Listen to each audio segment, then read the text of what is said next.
It's a fascinating thing because 25, 30 years ago, there really were not hangout communities, spaces and places for people in our industry to talk. I mean, you had trade shows that people could get together, but you didn't have a way of people interconnecting and sharing knowledge and moving forward.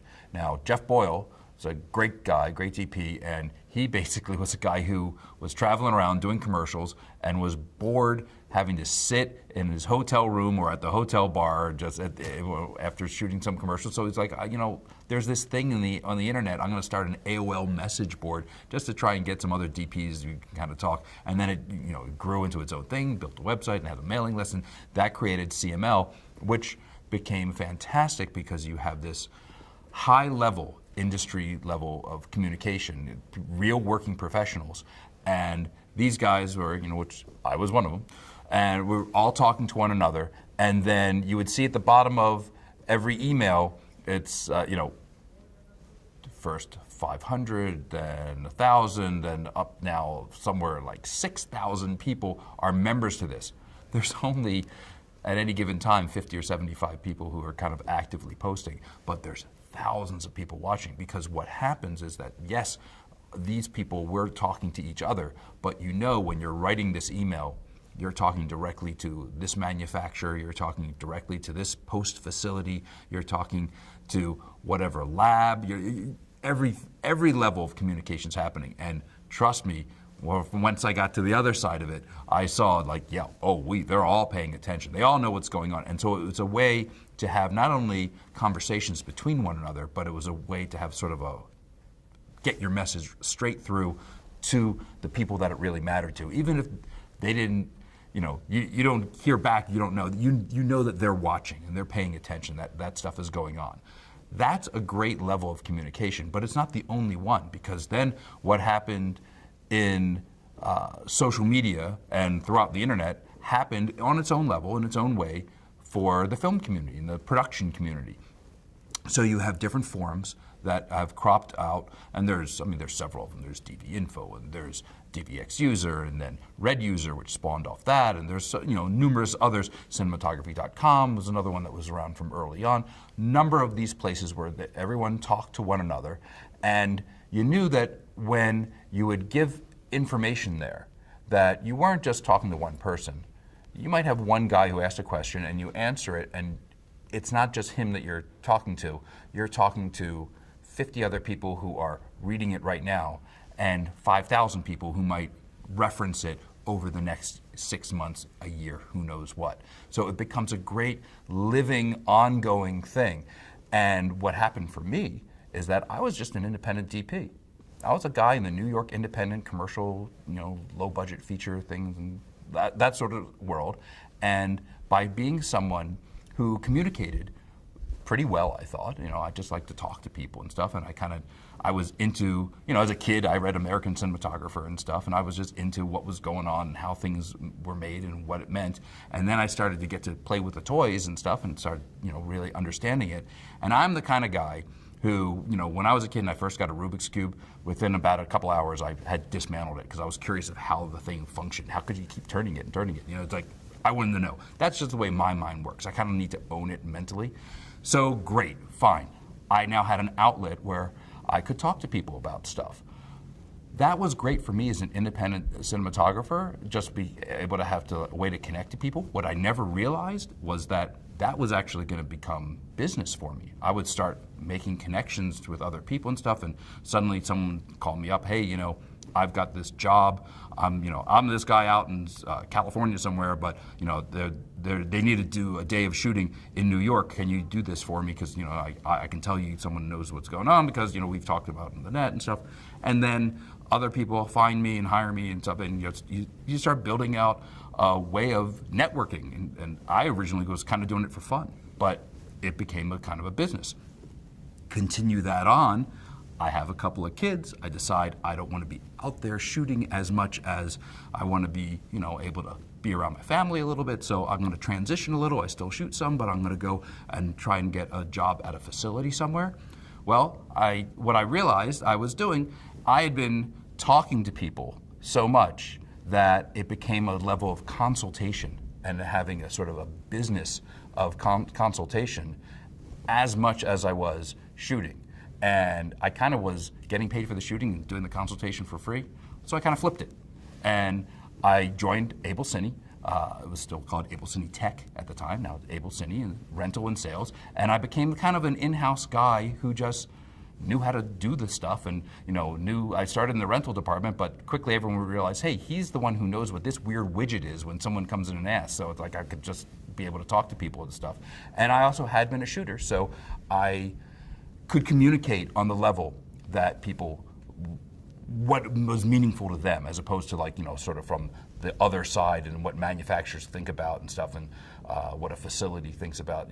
It's a way of talking the language that they need to hear.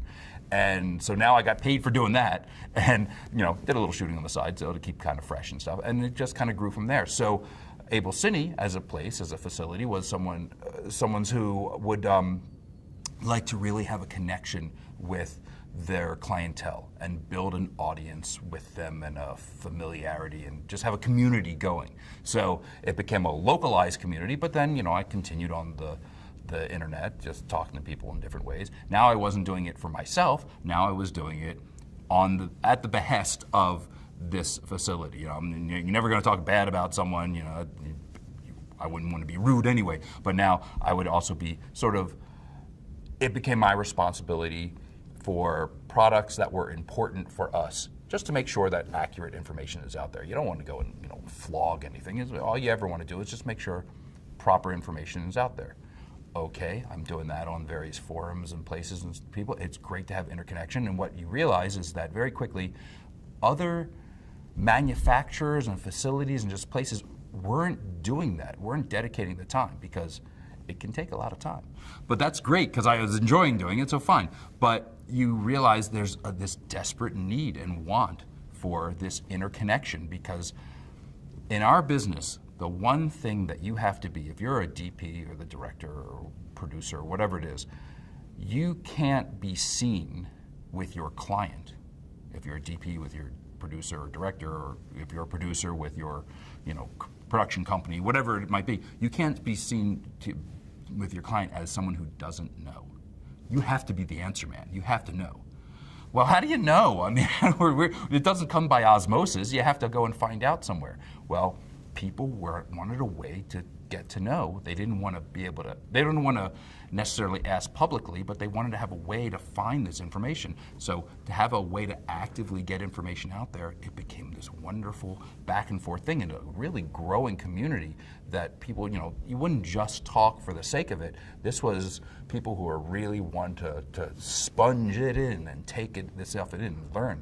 And continue that on, you had some communities that developed for specific cameras, and you were like, oh, I'm going to kind of just visit this community, see what people are talking about. Well, one in particular was Red User. Red User built this community up, and I go and I check out this community, originally because I just was like, all right, well, here's a bunch of people, they're talking about something, let's see what's going on. And what I discovered is there were a lot of people in that community who were moving. There were a lot of real industry veteran people who were interested in this new camera, but there were also a lot of independent people who were coming from cameras like HVX 200 and just a smaller level cameras, a small Sony EX or something like that, and they were not used to the level of product that this camera was. So they didn't know about lenses, and they didn't know about tripods and various accessories and what certain filters meant optically and just all the processes around post and stuff. So you start talking, and what people recognize is, hey, not just this guy, but maybe the company he works for, it's a resource and it's a place to go to find stuff out. So it becomes promotional without even thinking of it promoting, as much as just, hey, you're there to communicate, oh yeah, there's this little zoom control thing you could use. Suddenly, everyone wants to buy this zoom control thing. Oh, great, So it helps us, it helps others and stuff, but it becomes a way to sort of skip past all the noise and get right to the clientele, the people who are interested in learning things, and just connect to them. So I find it an extremely important thing to be, it's always great to come to a big trade show. It's always great to have events at various resellers and just in different towns and just places. But as an ongoing active thing, communicating over the internet and over in these different forums and in different venues and just sort of putting yourself out there so that people can see that there's a place to turn to. Now I'm working with Panasonic, and at Panasonic, it's like I am the product manager for Varicam. I need to help let people know about Varicam. It's great for the brand, it's great for the product. I believe in the product, of course, but it also means it's something that people can know, I got a place I can turn to. If I have any questions about it immediately, they can just know they can reach out and find information about it.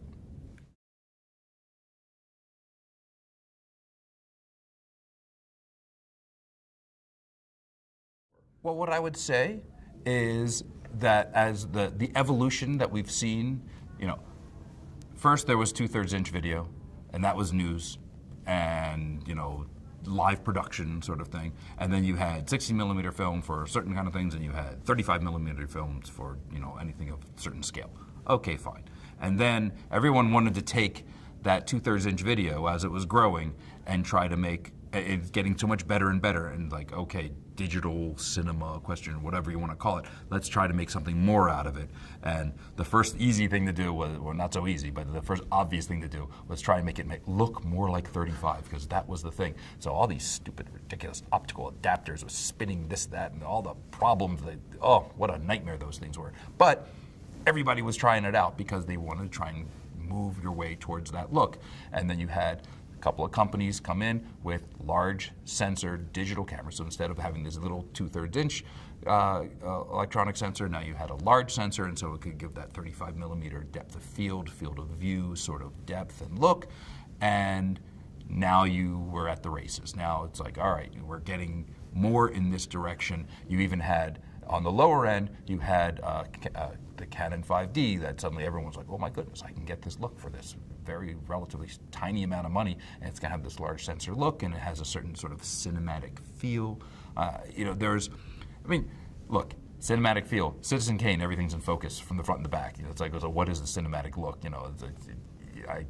You can go back and forth on that nonsense for a lot, but it's what people associate with these things. What happened is that film kind of went away. I mean, there's a little bit of film around, but basically film went away. And video split into two directions, which was sort of a broadcast industrial, which still is primarily 2/3 inch. There's also some smaller sizes, but that direction. And then you had your production digital cinema look. And so broadcast industrial might be something where you're going into switcher systems and you're going for, televised broadcast. You're going, as the price point came down, you were going into things like house of worship and more sports things and stuff where people who couldn't necessarily afford to go into that space now are heavily into that space, and actually people who are spending a fortune in it because they can live stream it and such. So you have these churches that can hold 5,000 people in it, but then they're live casting out to another 50,000 people every weekend and stuff. Is a huge kind of operation that's going on there. It's really quite amazing, the outreach there. Well, but that's a certain kind of camera technology and kind of production, and Panasonic was actually quite active in that. But this other side, the camera that you would operate on its own, and it would do one or maybe two cameras in a shoot, and it would be a little production there, and then you take it back and edit it. That type of production work, which also includes digital cinema, but sometimes it's just short piece production. It's not what we associate with a live production or multicam production stuff. Not so much. It wasn't as much for Panasonic. So you didn't hear that. And that's sort of, to a lot of people, that's sort of the sexy side, right? So it might not be the big business side, but it might be the sexy side. And so there would be a lot of conversations about that stuff going on. And because Panasonic was not as active in it, you didn't hear about Panasonic as much. And then there was a commitment from Panasonic to like, okay, we're doing very well in this space. We want to move back into this space. I mean, Panasonic's a huge company.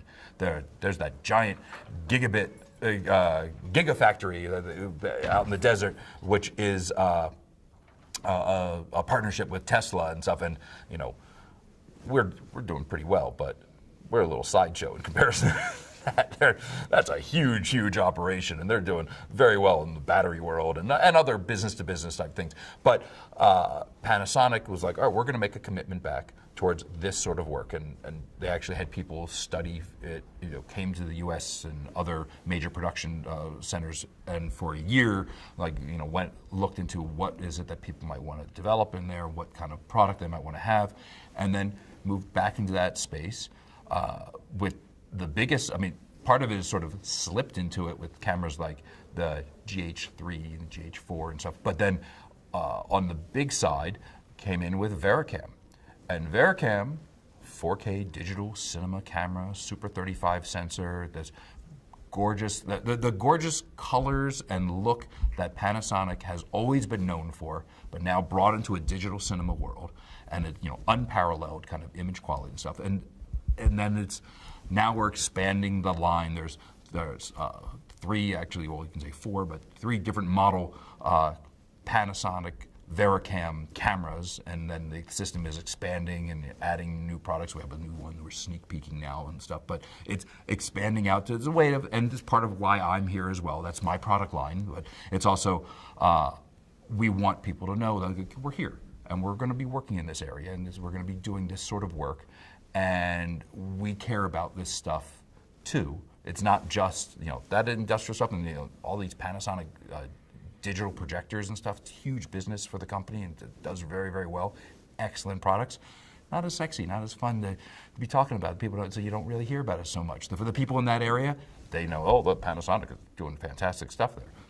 We're coming back into this stuff too, and it is an active production community that does very, how would I put it, very out there, well noticed, if that's a way of phrasing it, work. And so people will see that sort of stuff much more than they'll see business that is huge, doing a lot of work, but this is stuff that people, kind of notice. So so happens now we've decided we're going to be back in that well-noticed area. But, company never went away, and it's, it just decided it's going to focus activity in that area again.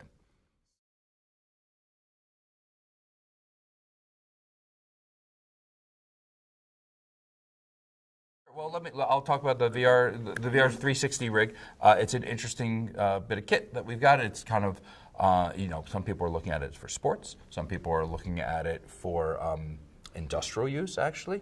There's other that are looking at it as an experiential thing. So they as for installations, whether it's at, like a theme park kind of thing, or just at a space that you would have, whether it's in a museum or whatever. There's lots of different ways that people are trying to exploit VR, and or exploit sounds like an ugly word. Try to utilize VR as whether it's a storytelling technique or as something that just expands the experience that you're having. I know that some friends of mine work at the New York Times, and they're making this very dedicated work to being like, how can we expand reportage using VR? Is this something that can enhance what is and expand upon the storytelling experience? And now this is not saying that you don't throw away regular coverage that you do, but perhaps this is by a form of immersion you can learn more about it. So we have this interesting VR 360 camera system that will do self-stitching. So in the camera, as opposed to taking it in post and having to, because of our live sports and broadcast work, the idea behind this is that it's all going to happen right at the camera, or happen live, and then you can utilize the imagery from that, whether it is going into a VR environment, having goggles on and being able to look around within it, and it happens all live, or be able to extract images to then utilize in a traditional 16:9 frame, an output, and that way it's something that you can cross-purpose. So that's something we actually have it. It's no longer sneaking; it's in the booth. We have it as a product, and there's a number of people who are playing in VR. This one plays to a particular way where you can actually actively use it live.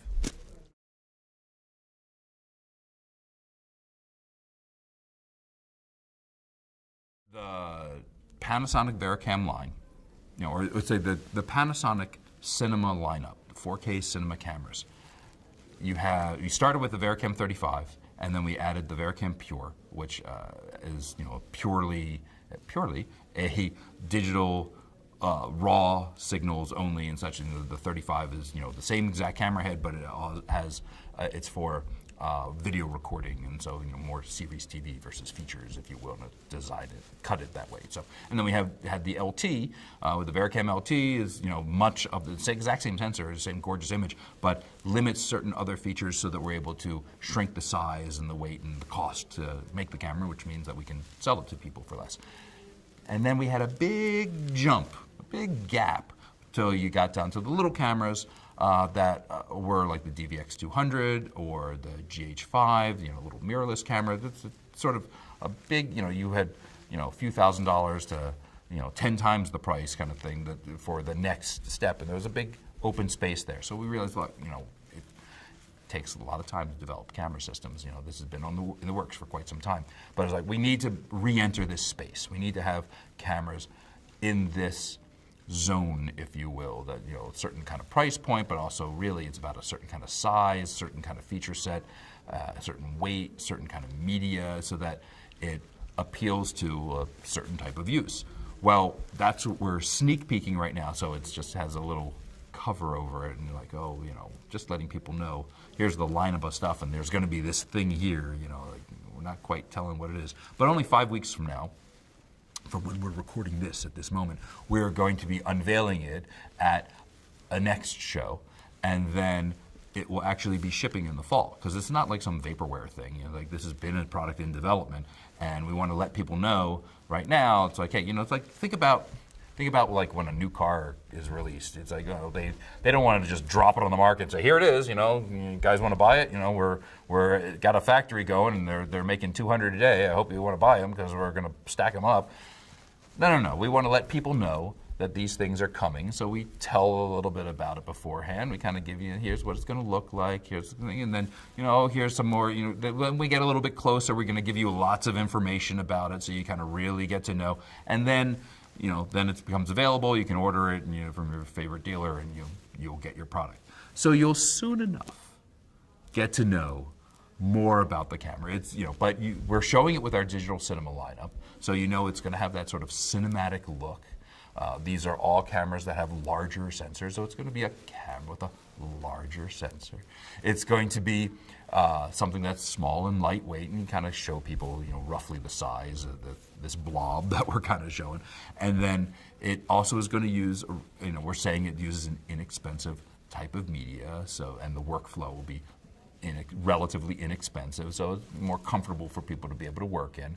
And then after that, it's like, you can get some more details in a little over a month, and then in another 4 or 5 months after that, it'll be out there and you can buy it. Be my guest. But we'll give some more information along the way.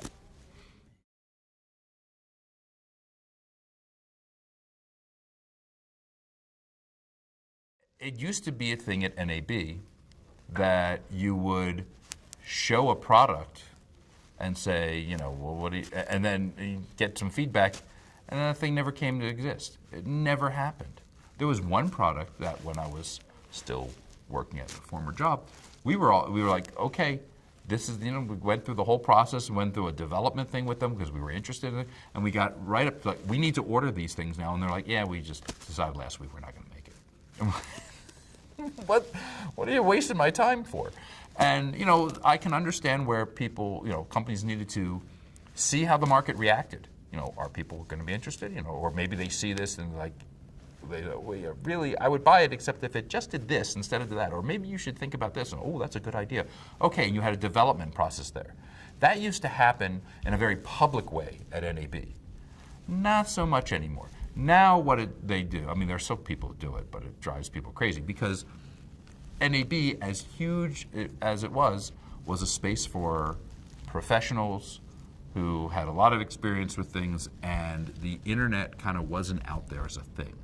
Now, so much of what NAB is a lot of this. I mean, you have a lot of, there's people at the show, and that's important, but there's a heck of a lot of the value of NAB is a giant promotional internet savvy event. And it's just a way of getting everyone together so we can all talk to put things out to the rest of the world. So if you show something and it don't exist and it ain't gonna exist, that's a real problem because it kind of reflects poorly on you. It makes it look like you're the boy who cried wolf with your products kind of thing. So that happens in it still happens, people are developing and they want to get a response, but it kind of happens behind the scenes, private rooms and such. It doesn't happen out on the show floor where some company puts out an array of little plastic boxes and none of them actually do anything, and they never will because they'll never show up. That one, that was kind of interesting and fun, but that kind of went away. And I think, thankfully so. I think that we need to mitigate the message of, this is a real product, this is going to be a real product. This one, we're just kind of looking for feedback. So looking for feedback, let's pull you in and let me show it to you in private instead of just putting it out there like that.